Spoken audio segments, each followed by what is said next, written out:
Amen. Trust His Word. Tumay po tayo lahat.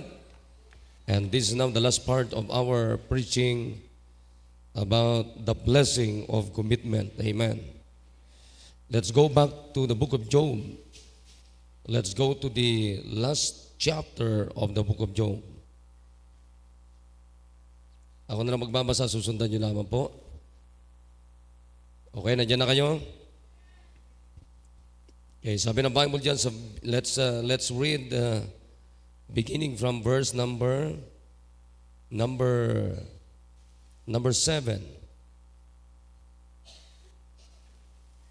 Okay, can you shout amen kung nandiyan na kayo? Okay, napakaganda ito. Ako na lang magbabasa. Sabi ng Biblia, verse number 7, and it was so that after the Lord had spoken these words unto Job, the Lord said to Eliphaz the Temanite, my wrath is kindled against thee, and against thy two friends, for ye have not spoken of me the thing that is right, as my servant Job had.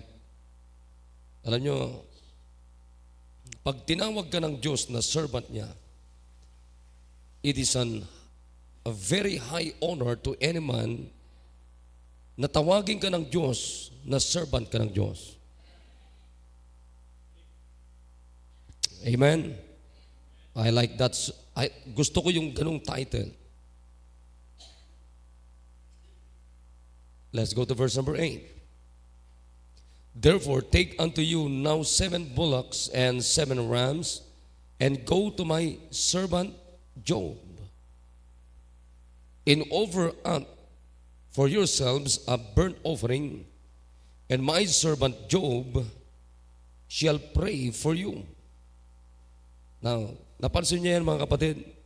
Alam niyo, maganda guhitan niyo yan. How many times the God of heaven na in-address niya si Job na my servant? Amen?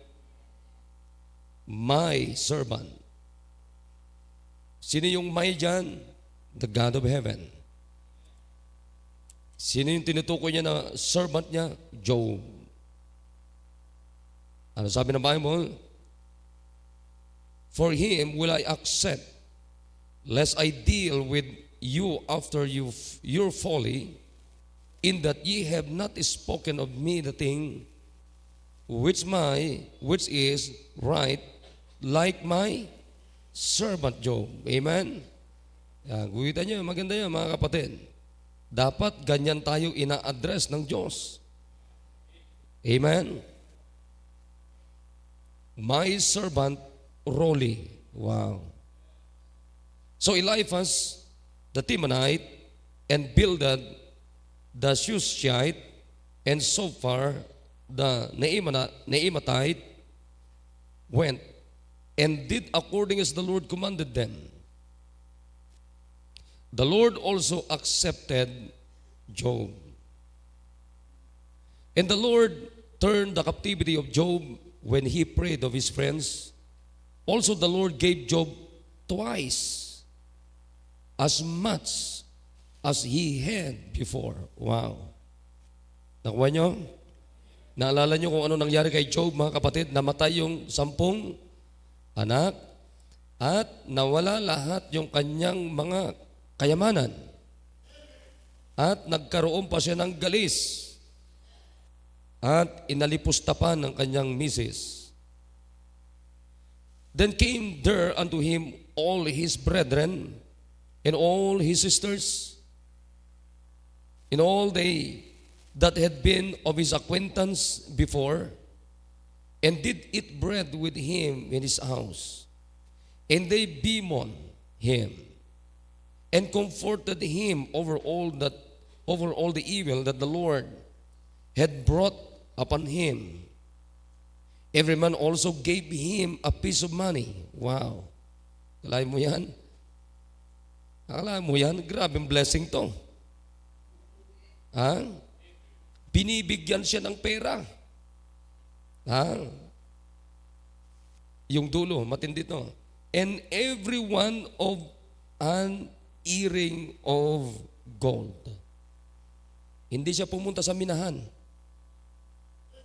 para magminas ng ginto, ibinibigay lamang sa kanya.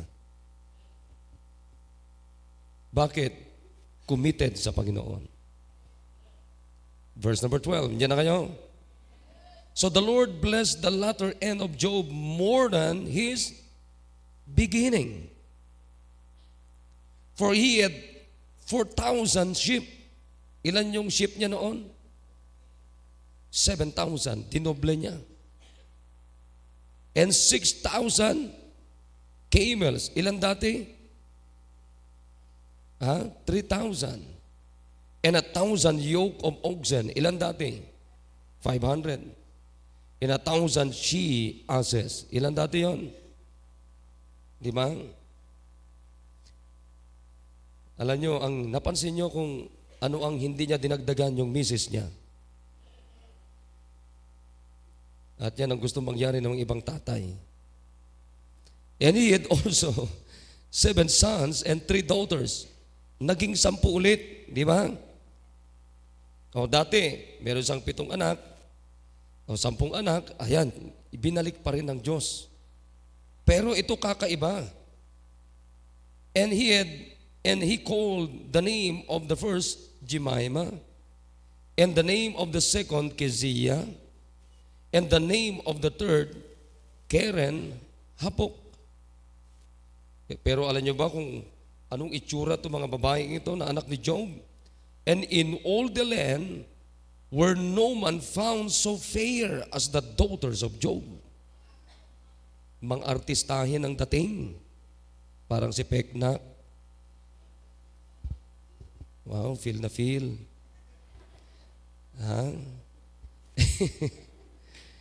And their father gave them inheritance among their brethren.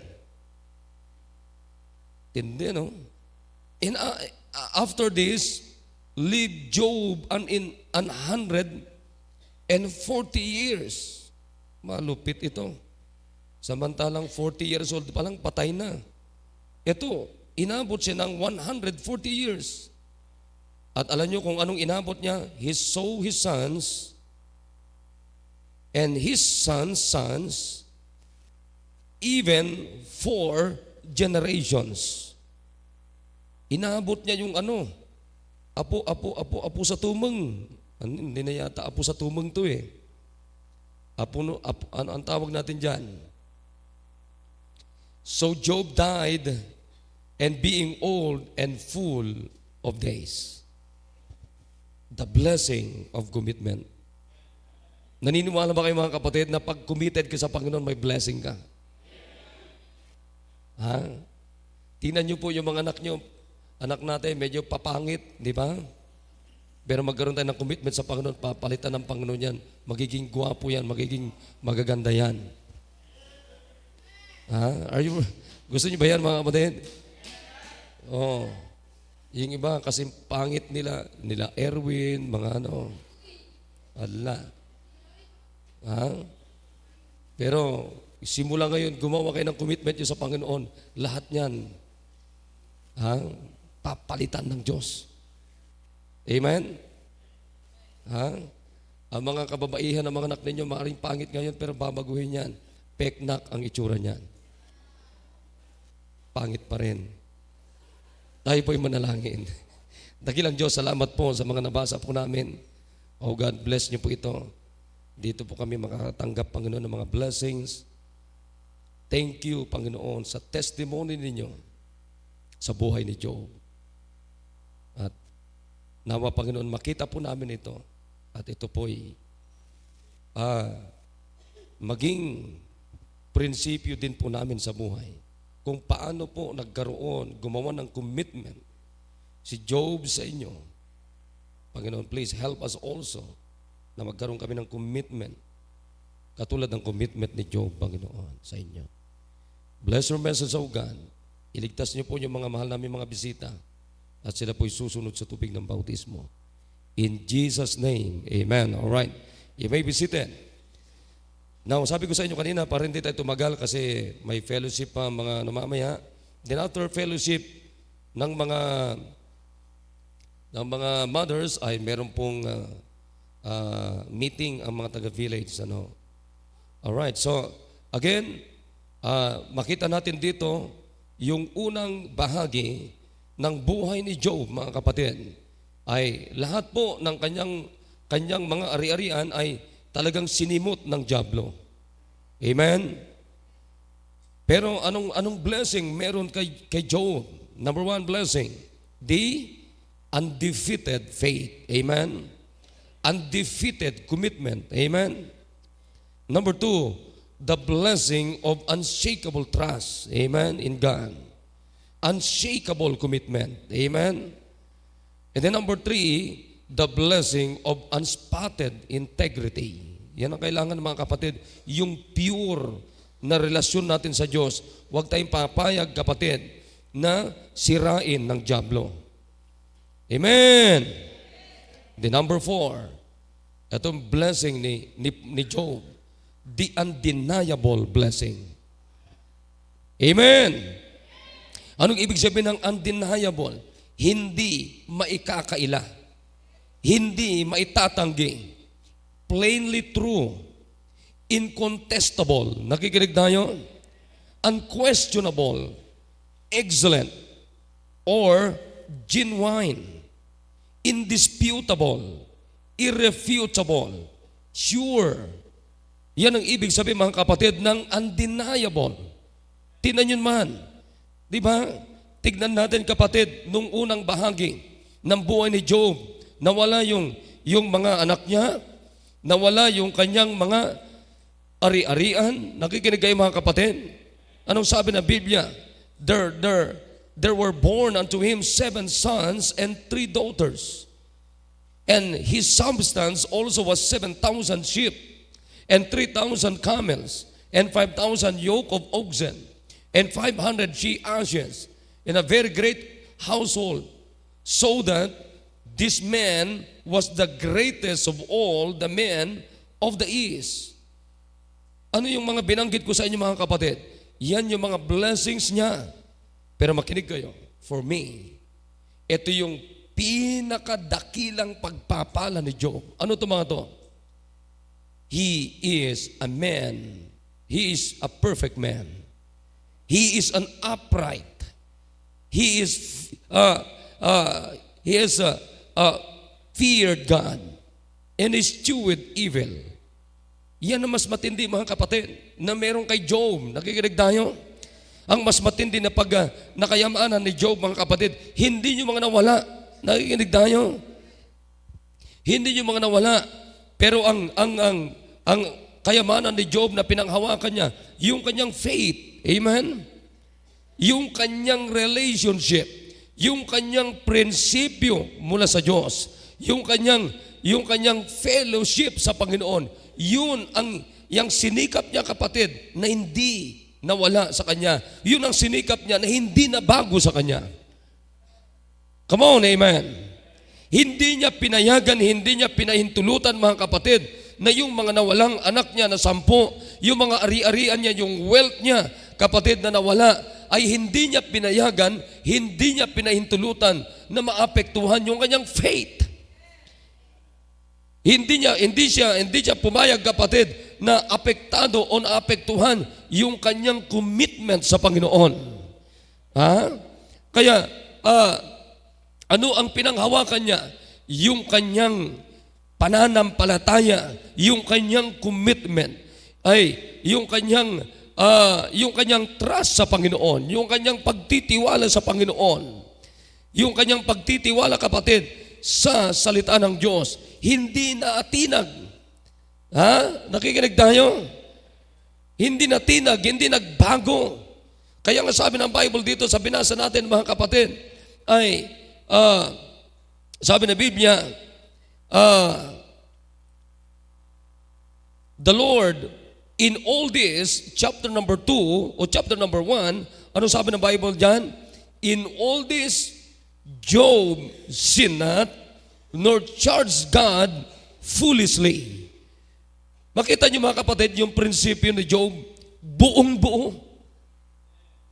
Come on, amen. Hindi siya natinag. Hindi na shake yung commitment niya. Hindi na shake yung kanyang pananampalataya. Hindi na shake, mga kapatid, yung kanyang trust sa Panginoon. Buong buo. Halos marami mga comments, mga kaibigan niya, maging yung wife niya, yung kanyang, yung mga kamag-anak niya, mga kapatid, nawala lahat. Alam nyo, ganyan talagang ugali ng tao. Nakikinig kayo? Alam nyo, malapit at maraming lalapit sa iyo na tao pag may pera ka pa. Pero sinong lalapit sa iyo na tao kung wala ka ng pera? Come on, amen? Lalapit sa iyo ang tao pag may kayamanan ka pa. Pero sinong lalapit sa iyo, mga kapatid, kung wala ka ng pera? Lalapit sa iyo pag maganda pa itsura mo. Pero sinong lalapit sa iyo pag puro galis ikaw? Naunawan niyo, mga kapatid? Ano sasabihin sa iyo? Oh, may ketong ka na, may sakit ka na. Kaya nga anong sabi ng misis ni Job sa kanya? Curse God and die. Bakit nagtsatsaga ka pa sa ganyang kalagayan? Wala na yung mga anak mo, wala na yung mga ari-arian mo, may sakit ka pa. Why not curse God and die? Pero ano sabi ni Job? No. Nakikinig tayo, mga kapatid. No, hindi po pwede. Hindi ganoon ang Diyos ko. Naunawa natin, mga kapatid. Hindi ganoon ang Diyos ko. Hindi ganyan ang Diyos ko. I cannot curse God. I can curse others, but I can't curse my Savior. I can curse my God. Pwede kong i-curse yung kaibigan ko, pwede kong i-curse ikaw na misis ko, pwede kong i-curse kahit sino, but I can't curse God. Naunawan niyo, mga kapatid? At nakita ng Diyos lahat ito, mga kapatid. Nakita lahat ng Diyos ito sa buhay ni Job. As God, He observed Job. Naobserbahan niya. Kaya nga makita niyo on the last part, how many times na sinabi ng Panginoon kay Job, my servant Job. My servant Job. My servant Job.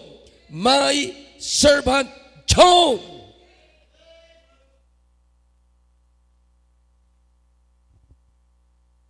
At pag tinawag ka ng Diyos na my servant, that's the highest. That's the highest title you have that God gave you. Amen. Kaya tayong tawagin, mga kapatid, na servant, my servant. Pero tinawag ng Panginoon dito si Job na my servant. Kaya makita niyo, mga kapatid, now let's go to the undeniable blessing of Job. Kaya anong sabi ng Biblia in verse number 10? Anong sabi ng Bible dito? And the Lord turned the captivity of Job when he prayed his friends. Also the Lord gave Job twice as much as he had before. Kapatid, hindi ito inisip ni Job. Nakikinig tayo, mga kapatid. Hindi ito hiningi ni Job. Hindi ito ang pinag-pray ni Job. Hindi ito ang iniasa ni Job. Basta ang alam ni Job, kapatid, nandun yung full trust niya. Basta ang alam ni Job, he trusts the Lord. Yung trust ni Job, kapatid, is unshakable. Basta alam ni Job, kapatid, yung kanyang faith is undefeated. Yung kanyang commitment is undefeated. Wala siyang pakialam, wala siyang iniisip, wala siyang pinagpipray na blessing. He thought, mga kapatid, he thought everything is gone. Job thought everything is gone. Job thought, mga kapatid, wala siyang iniisip niya, Panginoon, doblehin mo, Panginoon, triplehin mo, Panginoon, balik mo yung anak ko, Panginoon, balik mo yung mga gawin mong pinakamaganda yung mga anak ko. No, kapatid. He never thought those blessings. Pero makita natin mga kapatid, sapagkat nakita ng Diyos kung gaano ka-committed itong si Job. At makita natin, anong sabi ng Bible dito kapatid? Lahat ng meron si Job ay dinoble ng Diyos. The Lord gave Job twice as much as he had before. What a blessing. Amen. It's really indisputable, irrefutable, unquestionable. Amen. Kaya hindi nyo lang alam kapatid, tingnan nyo kapatid ha, iniwan mo, kaya tingnan nyo kapatid, hindi nyo alam kung ano ang iniiwan nyo pag iniwan nyo ang ministry nyo. Who gave us the ministry? Jesus. Amen. Sino ang nagbibigay ng ministry? Hindi ako, hindi kayo, hindi tao. Diyos ang nagbibigay. Kaya isipin nyo, pag iniwan nyo ang ministry nyo, iniwan nyo ang Diyos sa buhay ninyo. Di baling masimot yung ari-arian natin. Huwag lang iwanan yung ibinigay ng Diyos sa atin. Di baling mawala na lahat kapatid. Huwag lang iwanan ang pananampalataya mo sa Diyos. Ay naku, sinasabi ko sa inyo, kaya kung nalulungkot ako pag mas madali yung iwanan ng simbahan, mas madali yung iwanan ng ministry nyo, mas madali yung iwanan yung ministry nyo. Alam nyo ba kung sinong iniwan nyo? Jesus. Pero si Job kapatid, nasimot lahat pero hindi niya iniwan ng Diyos. Ha? Nakikinig tayo? Malinaw dito na halos ayaw kumampi, hindi na kumakampi, sumasang-ayon yung kanyang wife, hindi sumang-ayon yung mga kaibigan niya, hindi sumang-ayon yung kamag-anak niya. Pero makita natin, yung paninindigan ni Job, he still have the commitment, unshakable commitment. Amen. Yun ang blessing. At makita natin dito, sabi ng Bible mga kapatid, matinding blessing ito. Ha? Sabi ng Diyos, Job, I'll make it twice ang mga ari-arian mo. Oh! Gising kayo, gising. Ushers, gising. Ushers, gising. Tutulog ka eh. Ha? Nanuman nyo kapatid? Hindi nyo alam. Pag may commitment kayo sa Panginoon, and why not die with your commitment? Alam mo, pag sinabi mo, Panginoon, magkukumit ako bilang choir member, Panginoon, dito na ako mamamatay.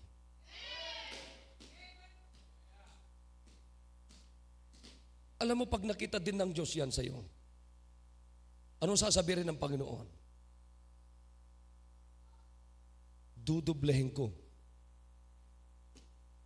ang blessing mo.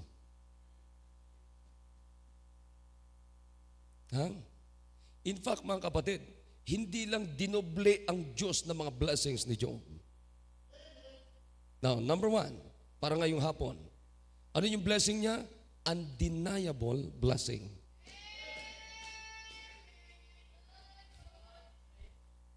The number 5, the last, the unlimited blessings. Ha?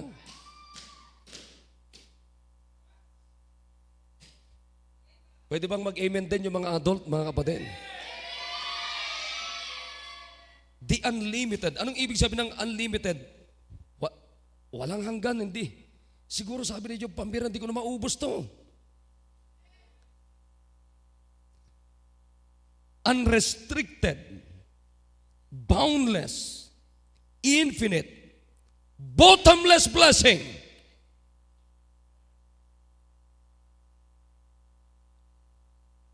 Endless blessing, immeasurable blessing, indefinite blessing, limitless blessing. Come on, amen. He had also 7 sons and 3 daughters. Pero iba. Sabi ng Bible dito, in all the land were no women so fair as the daughters of Job. Doon sa kanilang lugar ay wala kang makikita doon na pinakamagaganda na mga kababaihan doon, kundi yung mga anak ni Job. Jemima. Anong ibig sabihin ng Jemima? Little dove.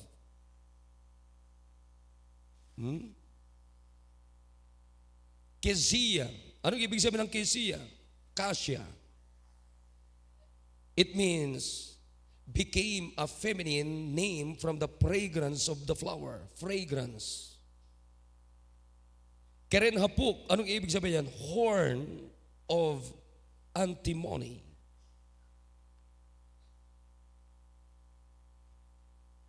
Unlimited. Hindi lang yan, kapatid. Akalain nyo na itong si Job, ang sabi na Biblia, and after this lived Job 140 years. And so his sons and his sons' sons, even 4 generations. Amen?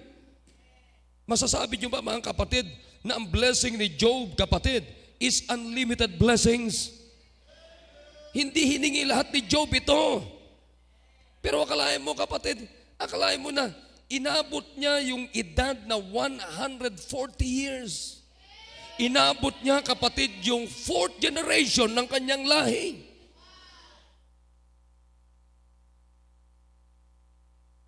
Ha?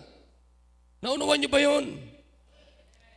Parang, halimbawa ako, ayan, mula sa akin, mag-aasawa si Misha, magkakaanak sila, tapos nagkaasawa yung anak niya, nagkaanak ulit, tapos yung anak ng anak niya, nagkaanak ulit. Abay, alayo, no? Ha? Isipin niyo yung 4th generation inabot ni Job. Nawala na yung kanyang, his affliction was removed. Amen? His captivity was turned to blessings. He was enriched with abundant possessions. The Lord gave Job twice as much as he had before. His friendship were restored. He was enriched by tokens of sympathy and goodwill. Every man also gave him a piece of money, and everyone an earring of gold. Akalain mo nung natapos na, mga kapatid, yung problema ni Job, may pumupunta sa kanya, nagdadala ng pera.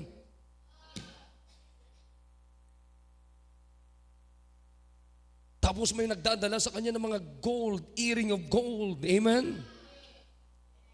So that, sabi ng Biblia, kapatid, so the Lord blessed the latter end of Job more than his beginning. His family joys were restored to him. His life was prolonged in honor and happiness.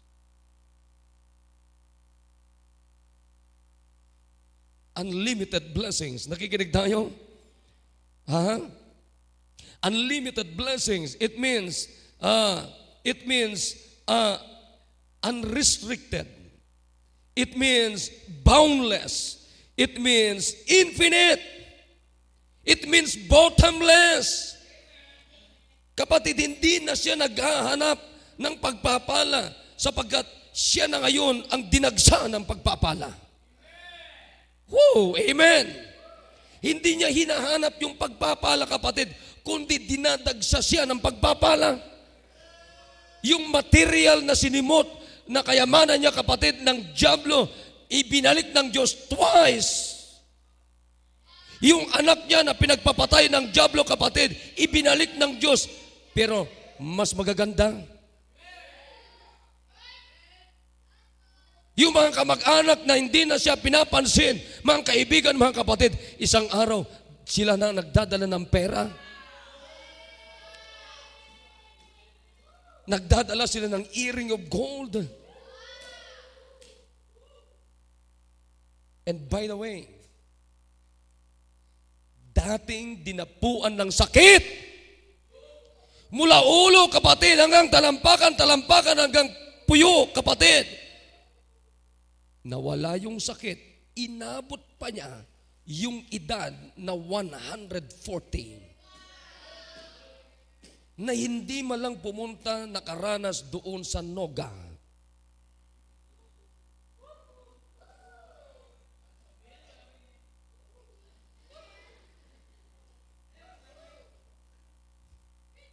Do you believe me? Ha? Naku, sasabihin ko sa inyo.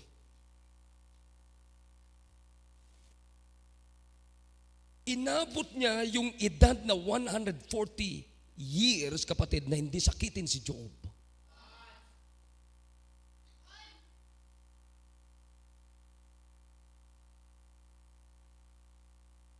Kaya mga kapatid, alam niyo ito magandang puhunan.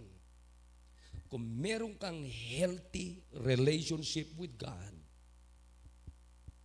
that's the best life in the sight of God.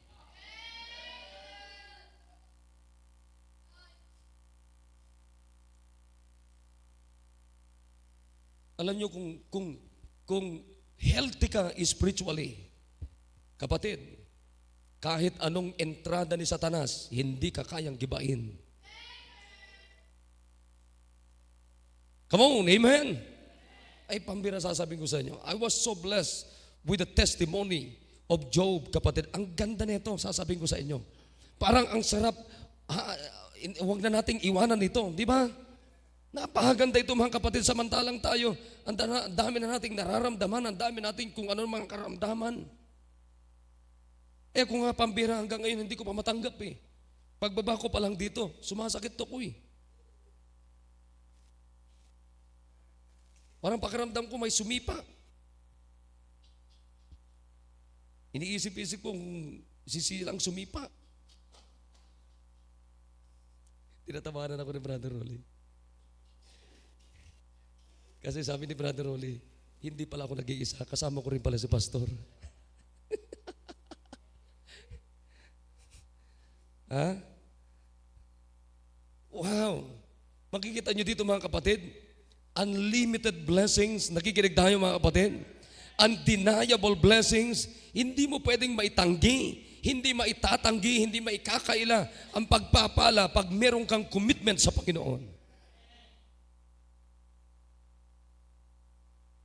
At sasabihin ko sa inyo, kaya ang pinakamaganda talaga na gawin nating malusog, gawin nating healthy, gawin natin maayos sa lahat. Kahit magka-problema ka sa iba, magkasimut-simut na, sige, kunin mo na, Satanas, yung gusto mong kunin. Simutin mo yung gusto mong simutin sa akin, pero hindi ko babaguhin ang pananampalataya ko sa Diyos. Hindi ko babaguhin yung commitment ko sa Panginoon. Hindi ko babaguhin yung soul winning life ko. Hindi ko babaguhin yung prayer life ko. Hindi ko babaguhin yung church attendance ko.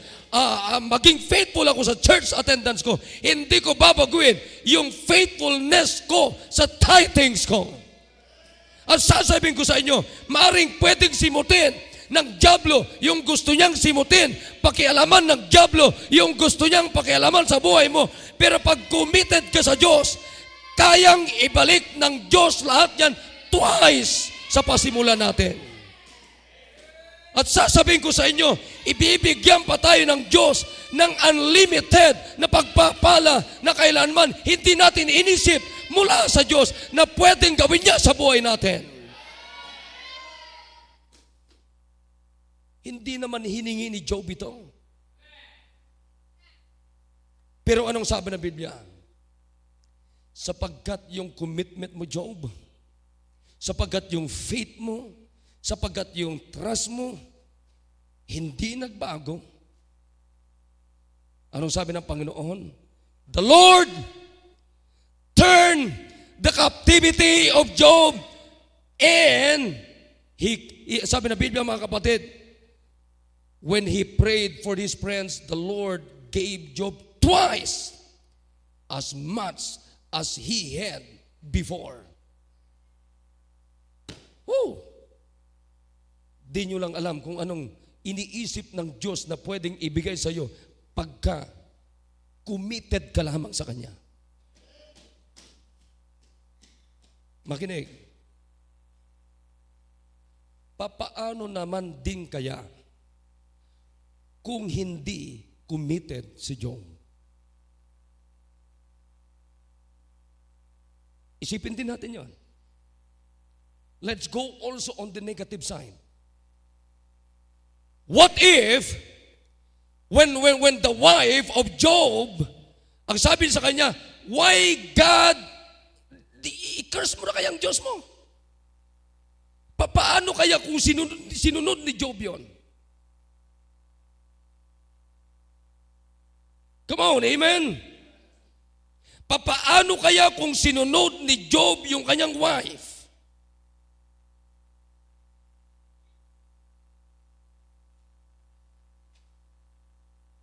Paano kaya kung nung sinabi ng wife ni Job, mga kapatid, dost thou still retain thine integrity?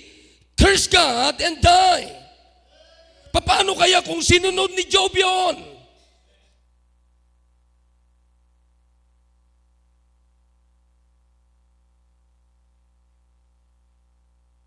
Paano kaya, mga kapatid, nung wala yung mga, namatay yung mga anak ni Job, nawala yung mga rerihan niya, and he did not worship God? Paano kaya kung hindi niya sinabi na, naked came I out of my mother's womb, and naked shall I return thither, the Lord gave, and the Lord had taken away. Blessed be the name of the Lord. Paano kaya kung hindi yan ang panindigan ni Job? Absolutely, he never experienced the unlimited blessings from God.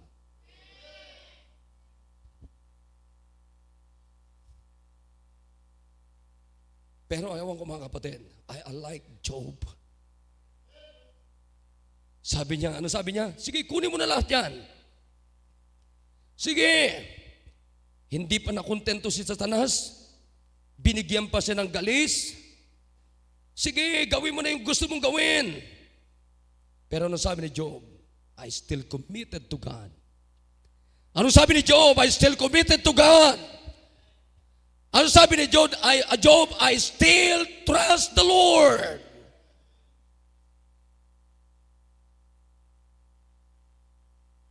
Sa totoo lang, anumang meron ka na lusawin ni Satanas, kapatid, hindi mo rin naman madadala sa langit. Pero yung pananampalataya mo, yun ang magbibigay sa iyo ng magandang record sa Panginoon hanggang langit. Nakuha niyo, mga kapatid? Yung pera mo, yung profession mo, yung ano mo, everything you have, everything we have, materially, kapatid, material things, hindi natin kayang dalhin sa langit. Pero yung paninindigan natin sa ating pananampalataya, sa ating commitment, sa ating pagtitiwala sa Panginoon, alam nyo ba, recorded ng Diyos lahat yan. Hanggang langit, hanggang sa pagharap natin sa Kanya. Just like Job.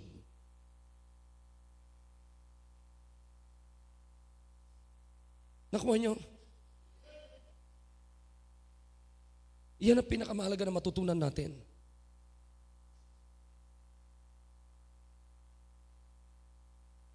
Kaya makita nyo, good night na blessing ito. Anong sabi ng Biblia? Job, dodobling ko lahat. Job, yung pera mo na nawala,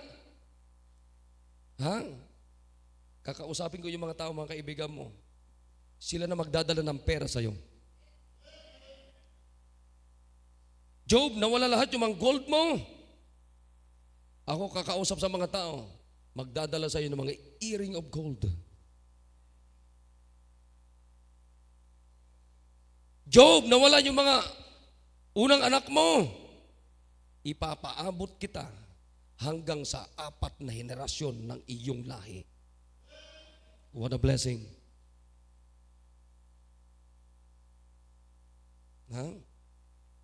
What a blessing. Saan nagsimula? Commitment.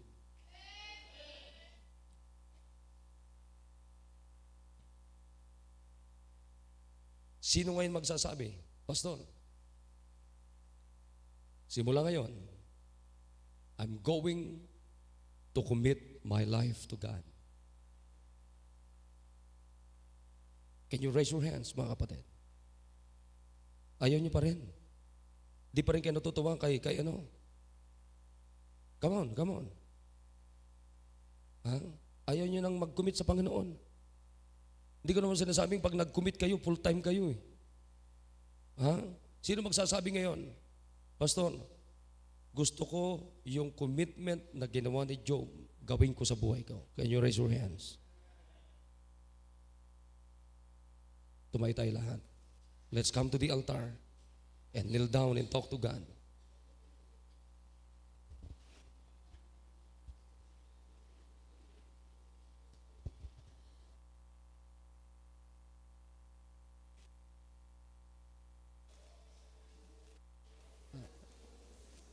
Ugaliin natin mga kapatid, by family lagi.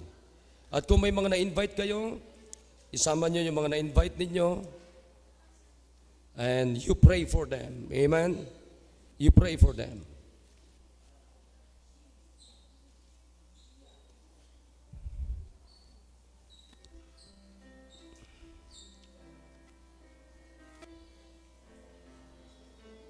Ikaw na lang mag-pray dyan, Misak, sa grupo mo.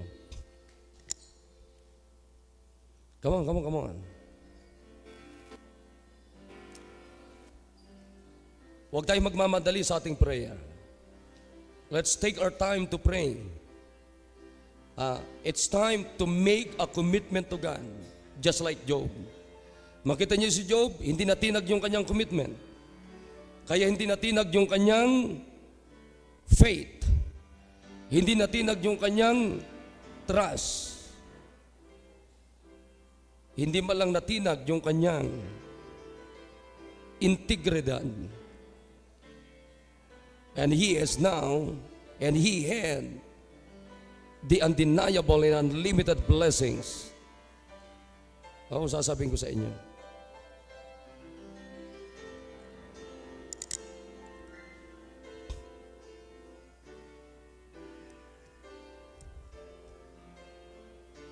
Kung ginawa ng Diyos sa buhay ni Job, pwede rin kayang gawin ng Diyos sa buhay natin. I believe mga kapatid, God can still do that in every lives of His own people. Kaya, manindigan tayo. Katulad ng paninindigan ni Job.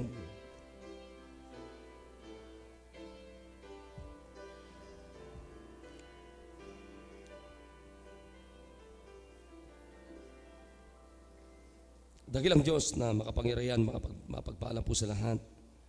Panginoon, you know my heart, so God. And thank you po sa inyong testimony sa buhay ni Job.